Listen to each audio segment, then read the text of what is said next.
Welcome to Beyond the Script. Today, I'm going to talk about whether or not you are actually stuck or if you're just impatient. And for some of you, this is going to be triggering because when it came to me, I triggered my own damn self. So let's get into it. I honestly believe that a lot of people think they are stuck when the reality is majority of you are impatient, right? You are planting seeds on Monday and you are expecting full fruits to flourish by Friday or by Wednesday or the next day, right? And so you rephrase this into thinking like, oh, well, I'm just stuck right now. I'm in a space where I don't really know what to do, or I'm in a space where I'm like, I need to go back to the game plan. I need to restructure. What I'm doing is not working, right? If you're listening to this, you can raise your hand, clap your hand, leave me a comment, and let me know, like, oh, yeah, that is absolutely me. And I say this with love because that has been me too, okay? But the thing of it is, the seeds are not going to grow faster just because you're anxious and impatient, okay? They're going to grow when they're nourished. Time in this plane does not exist in the same way time exists outside of this, right? Like we have taken, as humans, we've taken time and turned it into a man-made construct. We've turned it into a construct by age. We've turned it into a construct by clocks, right? 24 hours in a day. We've turned it into a construct by months. Like we have put all of these numbers into time. But we are the only species that operates like that. Other species don't operate like that.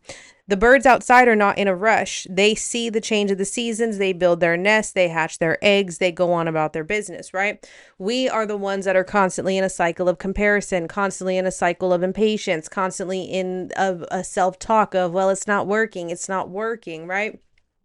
But that really is just like what I like to call a modern impatience cycle. So people will think idea, action, and then immediate result, right? That's what we've been fed, this microwave generation that the moment you plant a seed, it's going to be ready to sprout. But the real cycle is going to be this. You have to plant. You have to water it. You have to wait. You have to allow roots to form underground and then growth appears, right? When you plant a tree, the first thing to grow are the roots. It has to stabilize. And the reason that it has to stabilize is so that when you look at all of the fruits on the tree, the roots are strong enough to hold it. If you do not have the roots and you have not stabilized, everything that you're asking for is going to be too heavy. You're not going to have the capacity to hold it because you have no roots. And that is it. The most important part of growth is going to happen underground where you can't see it. This is why when you want to think about entrepreneurship, right? Talk to any entrepreneur you know. I don't care if they have their own business, if they're doing if they have their own business through network marketing, if they have their own business through consulting, through whatever it is, they're going to tell you the same thing, especially a successful entrepreneur, is that it is a very deep personal development journey. It is not something that just happened overnight, right? And what does that mean? When it's the personal development journey, and there's huge personal development inside of entrepreneurship, there's spiritual development inside of entrepreneurship, which is like where my angle comes in, right? What that means is you are allowing the roots to form. You're allowing the roots to stabilize. Nobody can see the roots, right? You can't see the roots in the tree unless it's uplifted. And so the same goes for you. A lot of you are waiting for fruits to appear, but your roots are still stabilizing. Okay. I'm going to give you an analogy that came to me. This was back in 2020, I believe, and it has sat with me forever, and I want it to sit with you as well because it just made so much sense. I'll never forget this download. My oldest was 1 at the time. He was like 18 months actually. And I was scrambling him some eggs. And I may have told the story, but anyways, I was scrambling him some eggs. And he's sitting in his high chair and he's getting real cranky, right? He's getting real cranky. He's like, "Is it done yet? Is it done yet? I want to eat. I'm hungry, mama," right? Like all the things that kiddos do. But see, I'm the adult, right? My concept of time is not the same as a toddler's concept of time. They don't have a concept of time. They just know they want something, they want it now, and they've been waiting forever, right? Now, me as the adult, I'm looking at these eggs, right? I see the egg is still a little bit runny and I still have to cook it. I can't give it to him yet. It's going to make him sick, right? That's step one. Then the egg is cooked and I plate the egg, but the egg is hot. It's way too hot for him. It's going to burn his mouth. We're going to have a whole new mess of problems if I give him that egg right now. First, it's going to make him sick. Now it's going to cause him pain, right? But my toddler at the time, all he saw was, I'm waiting. I see that egg and I want it now. And I've been waiting forever. That's what he sees, right?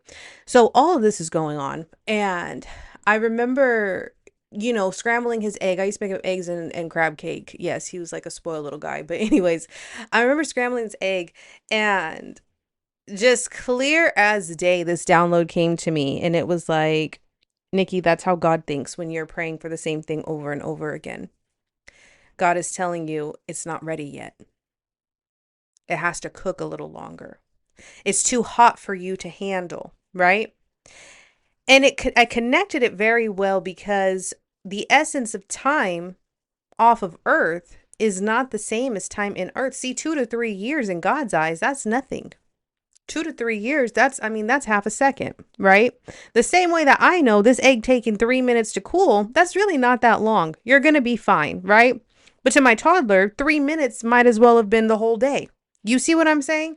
And so when I made that connection, it really got me thinking, like, I sit here and I ask, is it done yet? Why hasn't this happened yet? How come I'm still waiting? How much longer do I have to wait? But we're asking, if you want to get biblical for a second, we're God's children. We're asking from the perspective of the toddler. We are the toddlers. We are the little children saying, like, I want it, I want it, I want it. Gimme, gimme, gimme, right? But it's not ready yet.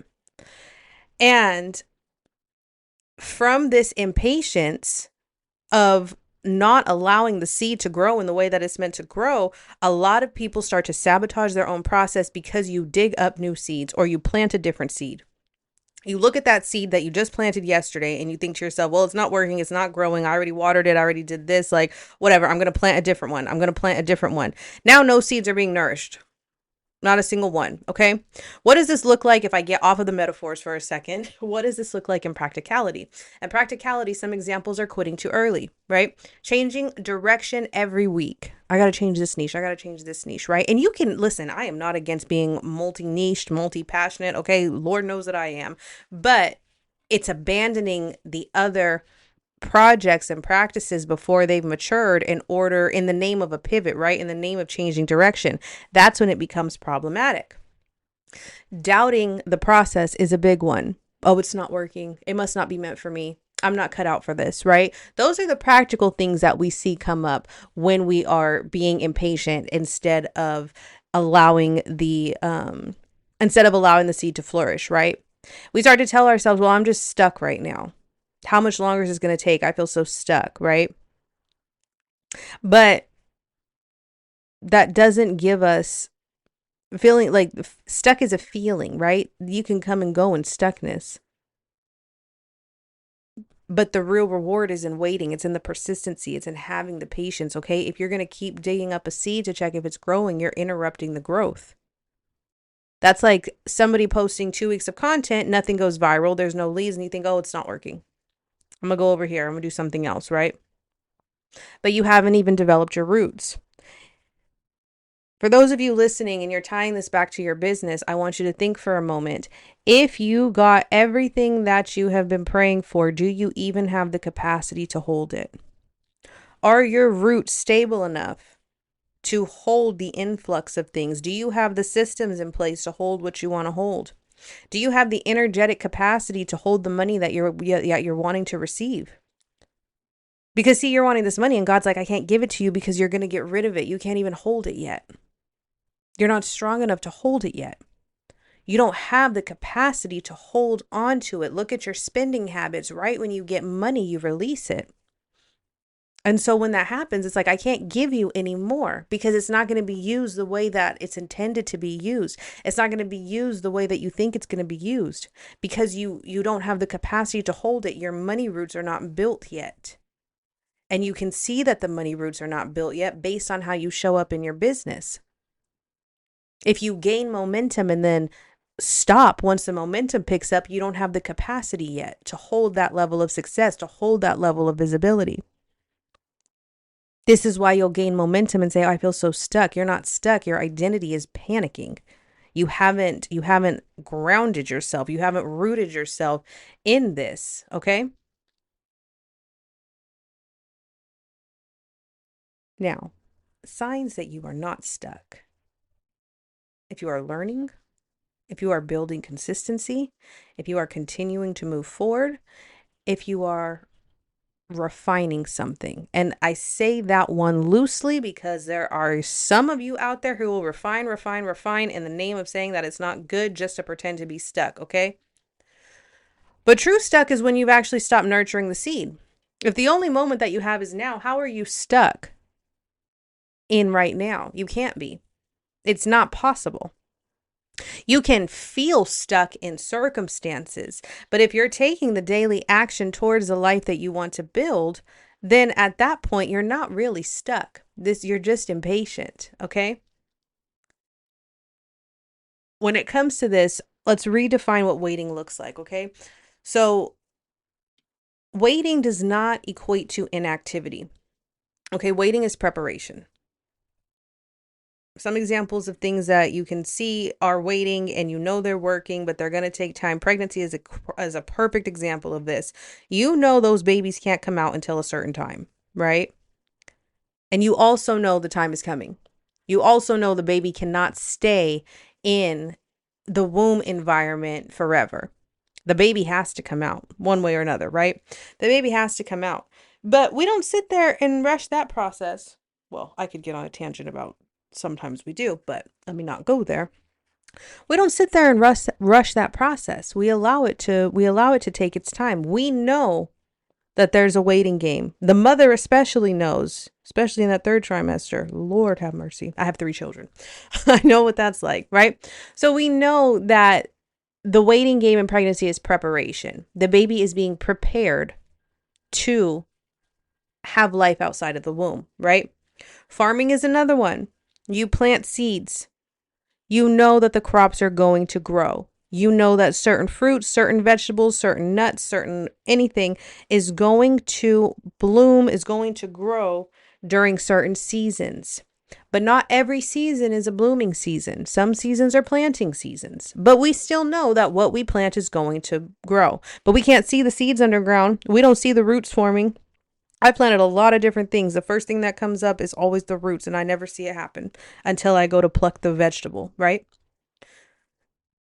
At the same time, we understand in these instances that waiting is preparation. But when it comes to our own life, we seem to forget that waiting is also preparation, okay? So I say all of this in this week's episode to say that maybe you aren't stuck, right? Maybe your seed really is underground. Maybe the egg is still cooking, okay? There's a full timeline that you can't see yet. And so instead of asking, why hasn't this happened yet? How come it's taking so long? I want you to ask yourself 2 different questions. The first question is, am I still nurturing the seed? Are you honoring the commitments that you said you were going to honor to see this through, right? And the second question is, when this sprouts, do I have the capacity to hold it? Because if you don't yet have the capacity, then your roots are not done. It cannot sprout and to what other people can see until the roots are strong. So you have to make sure your roots are strong first. All right.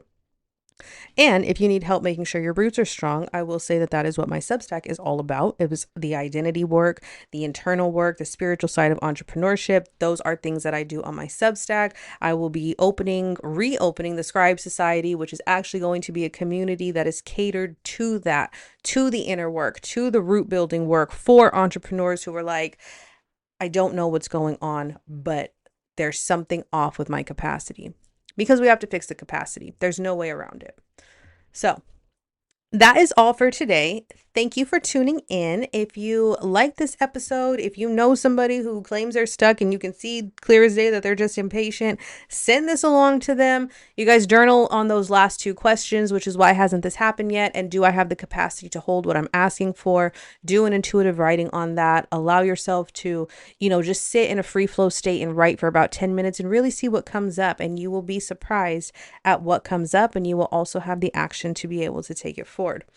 Until next week, everybody have a wonderful day. And again, be sure you subscribe to me on Substack and follow me over on Instagram. That is at Nikki Lynn Mayo. Bye bye for now.